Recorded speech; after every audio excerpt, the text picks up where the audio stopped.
నాకే కివ్వు, ఇక్కడ కూడా లవ్వే. అవును మరి. అండ్ అలాగే మరి హీరోయిన్ పిండే ఊరు కారెందు పరంగట్టలు ఇంత చేట, ఇంత సుగంధనే ఈవిడ మరి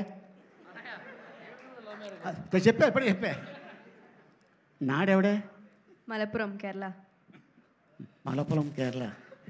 అచ్చన్ ఇందా అచ్చన్. What he's doing? അച്ഛനാ? He's there at home. എത്ര വർഷമായി ഇവിടെ വന്ന് എന്താ ഫീൽഡിൽ? 4 years. Okay. No love marriage? Okay. Next ఉంటుందిలే, ఎందుకంటే పాపం 18 ఏళ్ళే అమ్మాయికి, చెప్పలేము ఎవడు కట్ చెప్పేస్తాడు. సినిమా రిలీజ్ అయిన తర్వాత ఇప్పుడే డైరెక్టర్ గారు అంటున్నారు. అండ్ రవి ఇప్పుడే చెప్తున్నాడు, ఈ అమ్మాయి చాలా బాగుంది స్క్రీన్ మీద అని చెప్పి.